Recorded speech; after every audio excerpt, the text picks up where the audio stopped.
we can live many chapters in this life, and just because we spent X many years in corporate or X many years, as a stay-at-home mom, doesn't mean we can't reinvent ourselves. And I think the key there that you spoke about is finding something that you're passionate about. Good morning, ladies. It's lovely to be back here with you in the Live Fabulously series. Joining me today is Moira Oliver. Moira is the owner and founder of the business called Reset Health. And today we are having an incredible chat and conversation and deep dive into why this is so important for us, not only in general, but certainly as middle-aged women, as we start facing challenges like menopause, whether it's peri or full-blown. There's lots of little nuances and things. So it's become really, really important. The more information we can equip ourselves with, we can make better decisions. So welcome, Moira. Thank you so much, Debbie. Great to be here. It's awesome to have you. Thank you. So Moira and I both sit in the False Bay Business Network. That is how I first got to meet Moira. I had heard lots about her because she runs the beginners running program at the Fishhook Running Club. So a little punt there. If anybody wants to start and try running, Moira is your lady. Not only does she do that, she has an absolutely incredible business that is encouraging women like me and you to live a healthy life. Moira, tell us a little bit about where that started. Well, Debbie, I've always had an interest in health and fitness. Initially, it was all about being thin. That was what it was like in the 80s. You had to be thin. But we all know that that is just a false dream for most of us. And it slowly evolved into more of an interest in being strong. Okay. And aging well. So when I was getting ready to retire from my corporate position, I thought, what am I going to do? I'm not ready to sit on the couch and knit. And I'm a terrible knitter Thank anyway. Goodness. And I thought, why not explore this a bit more? And through a series of coincidences and chatting to people, I came across health coaching. And Amazing. It's just a perfect fit for me because it combines my passion of living well with helping people. Amazing. So I did a diploma. I'm a level 5 accredited health coach. Fantastic. And I've been practicing now for 2.5 years. That's awesome. Sure, that's wonderful. And tell me, did you find it a little bit daunting at the age of retirement going back to study? How did you navigate that? It was a bit daunting, but I firmly believe that you're never too old to try something new. I do too. And just because I was so passionate about it, I love it. It was worth it. It was a little tricky, but I managed. Amazing. That's so awesome. And I think you touch on something there that is so close to my heart about reinventing yourselves and how I remember my aunt always said, you'll never work a day in your life if you love what you do. And for me, it's so true. And every time I see you, I can see you radiate that health, wellness, vitality, and it's something that's close to your heart, which is incredible. So unpack for me, if you don't mind, a little bit about the process, the services that you offer, and take us on a little bit of a journey. Okay, well, people come to me when they're stuck. They feel stuck, they're exhausted, they're frustrated, and they're just overwhelmed by life's demands. I mean, let's face it, our lives are hectic. We've got lots of responsibilities, and particularly women in their 40s and beyond. They're often pulled in so many directions. Too many hats. They're raising children, they're working, they very often looking after elderly parents, and they have no time for themselves. Definitely. And as a result, their health starts to suffer. So I will typically meet with people who know that they need to make a change, but they don't know where to start. It's all so overwhelming. There's so much information out there, so much conflicting information. People start with me and we start slowly. I work with people according to various programs. I have a 4-week, an 8-week, and a 12-week program. Okay. And the program that you pick depends on what you need. So if you are someone that is pretty much together with your health, but you just don't feel 100%, something's a bit off, and you can't figure out what it is. Okay. then 4 weeks is normally enough to get you back on track. Struggling a bit more, you really need a bit more support and help, an 8-week program is the way to go. Okay. And then the 12-week is what I call my full throttle package, and that's where you are really floundering and you need a lot of support. Okay. And then once I finish working with my clients, very often I do maintenance programs. Oh. So I will meet with that client either once a month or twice a month, depending on what they need. Particularly if somebody is on a weight loss journey. They've got everything in place, they know what they need to do, but they still need to be accountable. Yeah, that accountability is huge. Yes. And if somebody was listening to this and they thought, oh, this feels like one more chore, you know, on my to-do list that's never ending, what would your message be to them? We're going to take one step at a time. Okay. We're going to start with one thing so that it's not more overwhelmed. Okay. So it could be something as simple as deciding to take 10 minutes every day to move your body. And Brilliant. for the first week, that's all you commit to. Okay, so nice and slow. Yeah, and I think for me, you know, often it's things that we know. We really do know them, but just having somebody holding us accountable, like you said, and just as that reminder, because I do believe that whatever you focus on you will see results.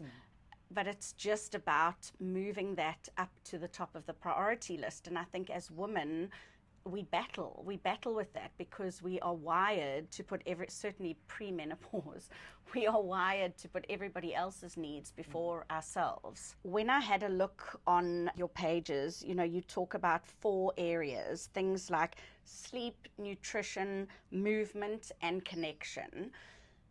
Give us a little bit of an overview of each of those and why they are so important. Okay, well, we'll start with sleep. Most of us are sleep deprived. Our lives are so busy, and we end up also spending time scrolling on our phone. And Guilty. Yeah, so people are going to bed hyped up and too late. You need between 7 to 9 hours sleep a night, because the sleep is so important for recovery. It's when your brain does the recharge. It allows you to process what has happened during the day, to store new memories, and also to allow all the cells in your body to do the recovery that they need to do, so that you can wake up feeling refreshed. And there's a lot that you can do to ensure that you get good sleep. Simple things. When last did you change your mattress? How dark is your room? Do you have a TV in your room? And interestingly enough, clutter. Oh, wow. If your room is cluttered, it impacts on your sleep. Oh, wow. It impacts on your sleep cycles. Sure, that's I've had interesting. clients who have been struggling with sleep, and they change that. They change one thing, and they start sleeping better. Oh, wow. Tell us about nutrition. Vitally important. There's no getting away from it. We all know what we have to do. I don't promote any particular style of eating, but what I focus on is to eat real food. Food that you can recognize. A chicken breast, you know it comes from a chicken. A chicken nugget, not so much. It sounds so simple, doesn't it? But we're all does. guilty. We are all guilty of those quick fixes. So I follow the principle of the 80-20 rule. Okay. 80% you are eating good, healthy food. 20% is for your little indulgences and your luxuries. But also, when we're going through menopause, everything changes. Oh, don't And remind things that me. worked before stop working. Oh, And it's not as simple as calories in and calories out. You've got to take back your power. Yeah, You I have love to that. educate yourself. Because as Dr. Stacey Sim says, oh yes. women are not small men. The research has not been moving forward as quickly as it should. No, well, As you said, nobody invested. it's only recently that they've started to look more deeply into perimenopause and menopause and postmenopause and what it means for women. Let's move on to movement. The one thing that all the experts agree on is that exercise is vital for good health and longevity. Now, a lot of people will throw their hands up in horror and think, but I hate the gym. people don't go to the gym. There's so much that you can do that is going to benefit your body. And the most simple thing of all is walking. We live in such a beautiful place. So underrated, walking. The beach, the mountains, even just around your neighborhood. We have to move, dance, put your jam on. Love that. In the While kitchen. you're cooking, exactly. Dance. I saw a lady on the treadmill the other day in the gym. It was so wonderful. She was walking. She had the treadmill on a nice steep incline. She had her headphones on. I think I've seen her, and she was moving. jiving. I love it. I love it. That's what you have to do. Yeah. Think about what you used to enjoy doing when you were a child. Skipping, swimming, whatever it might be. Roller skating, judo, karate, ballet. Go back to that. Love that. But start where you are. So if you can move every single day, if you can commit to between 10 and 20 minutes of movement every day, you've made a start. And it doesn't have to be continuous. You don't have to do 20 minutes or an hour. Break it up throughout the day. But please, people, move. Come and do a Positano plunge with us. Yes, please. That would be amazing. That's just the reset that you need. I also found that the preparation is the key in eating healthy. And often for me, if I'm busy and I'm on the go and I don't have the time on a Sunday to prep veggies or to prep salad ingredients or to prep little meals, then it just goes, it goes belly up. When I'm rushing and then I'm looking to grab a hot cross bun because it's quick and it's easy, and the thought of whipping up a chicken salad is like that 10 minutes I just don't have. So I think that's also important, is to find the time or to make the time for preparation. Absolutely. You've got to make it a priority. And that also brings me to the subject of self-care. Yes, We which is our neglect fourth. it so much. Busy people. And we are always giving to everyone else around us. And after a while, you've got nothing left. So if you think about preparing your food for the week, having it there in the cupboard, that's part of self-care. It's not just about having a manicure and a facial, which is all wonderful, but it's those little things. It's taking the time to make sure you've got the salad ingredients, you've got the vegetables, you've got the lean protein, you've got the kombucha or the kimchi that you want to have. It's there in your pantry. Yeah. So it makes it so much easier. And then you also talk a bit about connection as one of those pillars. Vital. Social connection is vital to our well-being.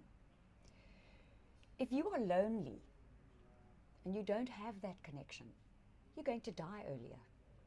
It's that drastic. I've read that. I've absolutely read that. It's frightening. It is. And so we need to work on those social connections. You need to interact with people daily. They don't all have to be deep, meaningful social connections. Have an interaction with the barista at your coffee shop. Speak to the parking attendant.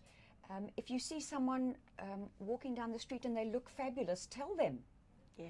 It all counts. But you need to find a tribe. Find something that you're interested in. There's so many groups that are always welcome to new people. Definitely.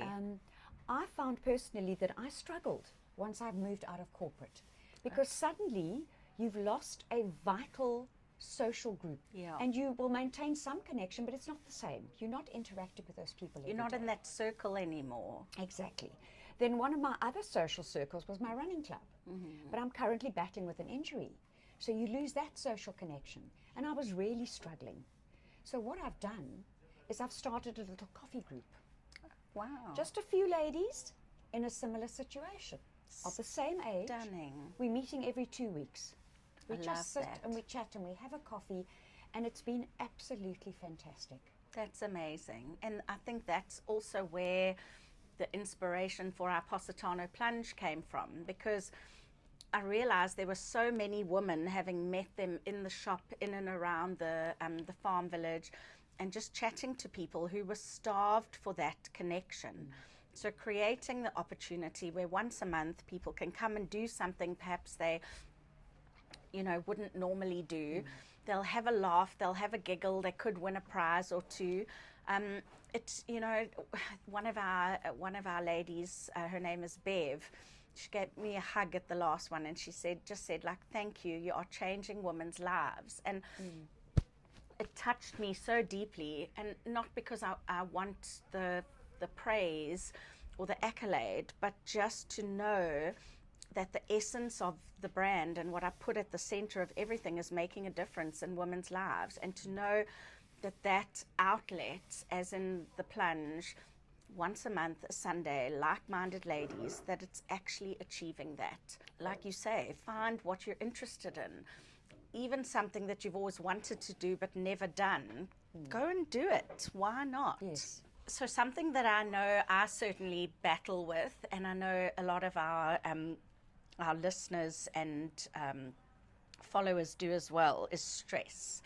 You spoke about that cortisol and how we constantly in that fight or flight mode. Give us a couple of tips on how we can manage our stress. It's very difficult when you're in that stressful moment, when everything is heightened.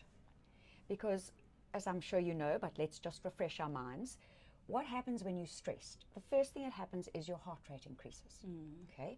And your breathing becomes very shallow, because your body doesn't know the difference between you being chased by an elephant or a shipment of clothing going missing. It doesn't know the difference. And it gets your body ready to fight or to flee or to freeze. So all the blood gets pumped to your arms and your legs.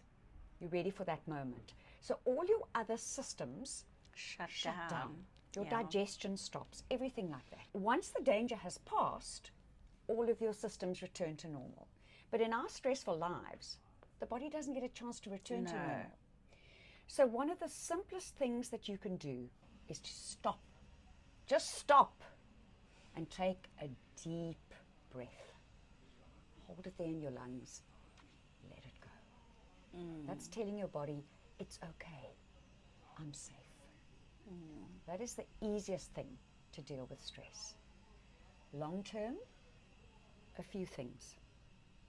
Breath work, very, very topical at the moment, very popular, because it works. Before you get out of bed in the morning, just lie there and take 4 deep breaths in and out. So you're preparing yourself for the day and you're in a calm state. Okay. Get out in nature. 10 minutes, it's all you need. Have that morning tea, and I'm going to say tea because coffee is a whole other story. Not that coffee's bad, but it's about when and how much. Okay. But get out in nature. If you have a garden, go sit out in your garden and have that first cup of tea. Or even just sit and breathe. Okay. Self-care. We spoke about it earlier. Very, very important to take the time to nurture yourself. Fill your own cup.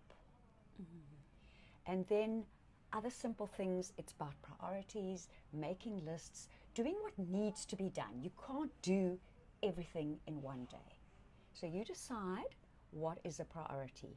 Obviously things happen that throw your list right out of whack, and you have to basically throw the list away. But you go back to basics. You stop, you take a breath. You deal with what needs to be dealt with. You need to set those boundaries. You need to have a cutoff, particularly when you're running your own business. You can't be working until 10, 11 o'clock at night.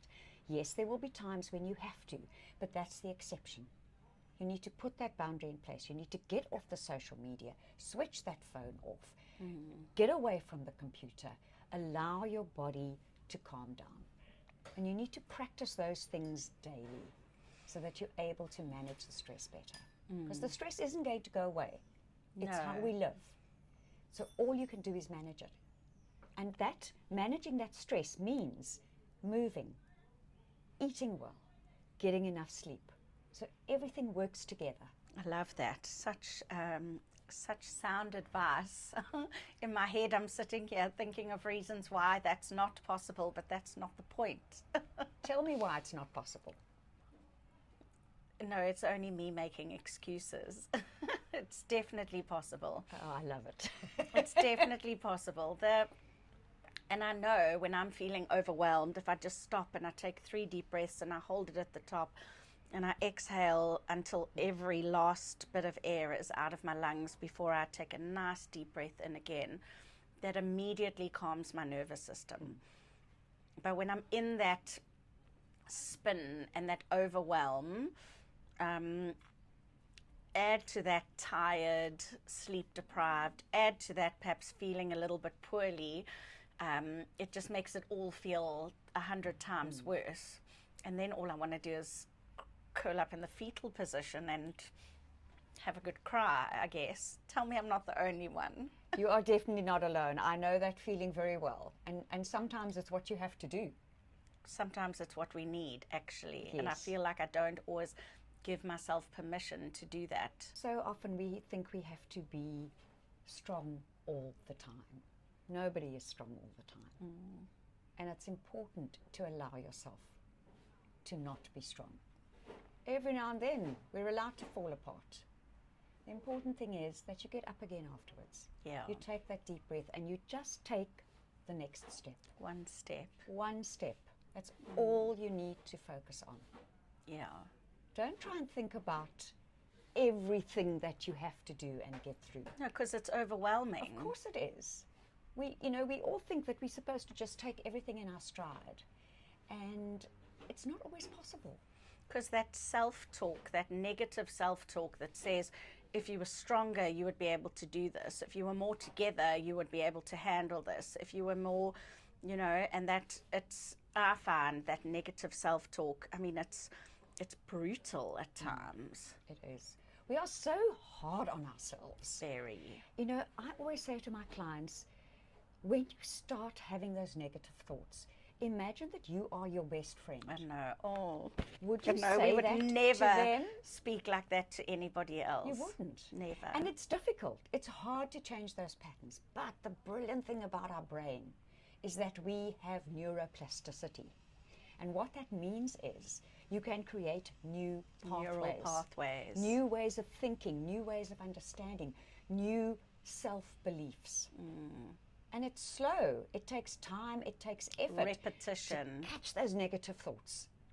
But the more aware you are of what you are saying to yourself, the easier it becomes to make that change. Yeah, definitely. I also know for me as a entrepreneur, business owner, woman in business, when I'm eating properly, when I'm sleeping properly, when I'm exercising, and I feel like all of that is in check, it's so much easier for me to show up in my business in a way that is productive, supportive, driven, results oriented, rather than one or two of those areas are out of sync. And then I find the cracks start to show, and then it's that self-fulfilling prophecy, because then I'm just beating myself up for being there, and it's actually having the strength to get off that cycle. Just observe it, like you say, breathe, stop, reprioritize, refocus, and just be a little bit more gentle with myself, and give myself permission to not have to have it all together. I know sometimes it looks like all of us have it together, but you and I know that that's not the case.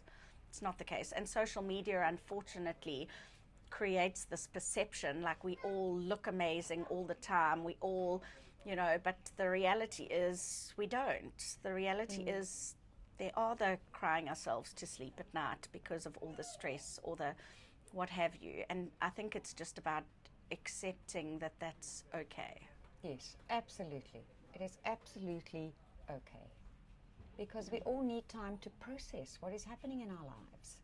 And it's not always smooth sailing. No. Everybody is carrying something. You look at people and you think their lives are fantastic, but you dig a little deeper, which is something that social media and the world that we live in now doesn't allow us to do. Everything is so superficial. So superficial. But you just dig a little bit deeper into someone's heart and you find that they are carrying something and they need some support. Yeah, definitely. My mom always used to say, if you can be anything, be kind. And it's so true. I mean, I always go to the barista at the Woolies in the mall for my coffee. And the one morning I was chatting to the guy, and he said, "Ma'am, I wish we had more customers like you." And I said, "What do you mean?" He said, "Well, you actually took the time to ask me how I am." He said, "You'll be amazed at how many people just walk up to me and grunt their order and don't say thank you." And he said, "Yes, this is my job." He says, and I love my job, but it's so much more pleasant when people just take the time to greet. And, you know, I think it's so important, that lesson, and just to acknowledge, like, at the end of the day, whether it's the guy filling up your car with petrol, whether it's your hairdresser, whether it's, you know, your lawyer, whoever, you know, you could have these people on a pedestal. They're all just people. They all just want to be seen, and everybody is carrying a lot more than they are portraying. Yes. So if we can be anything, we just need to be kind and gentle. And I think that's fantastic, because it is so important. Just one small thing that you can do for someone else. You know, we're very quick to get on our high horse and to get angry, but you don't know what that person is going through. So if you can just have that awareness, and just a kind word, a small gesture, a touch on the hand, it all makes a difference. And there's somebody's social connection 100%. that you're helping with. Yeah, exactly. And I love that you've given us this holistic view of what health and vitality means, because at the end of the day, it's not about how thin we are, or how well we're eating, or how, you know, just about how much sleep we're getting. It really needs to be that entire holistic picture, so we can live, you know, longevity. We're seeing people are living well into their 80s, 90s, you know, compared to 20 years ago.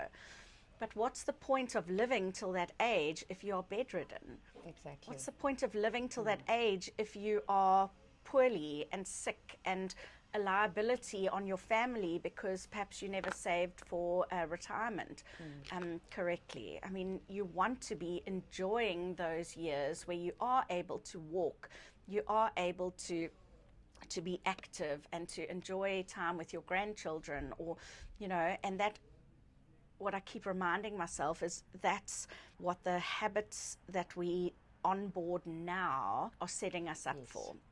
It's not about, I want a quick fix. We all know that those quick fixes, there's always a sacrifice. Absolutely. There's no such thing as a free lunch. There's always a sacrifice, be it on your body, be it in years to come on your health. Ultimately, it's about those habits that we're putting in place every single day that will ensure that vitality in our older years. And I think that is pretty much everything that your entire health and wellness offering supports. It is so important. You know that most people in the last decade of their life are not having fun. Sure. They're frail, they have illness, they can't move around, they're not independent anymore. What I want people to understand is that you want to live those last decade of your life feeling still strong and capable, and you want to die quickly. I know it sounds very harsh, but you don't want to have that long drawn out decade of poor health. 100%.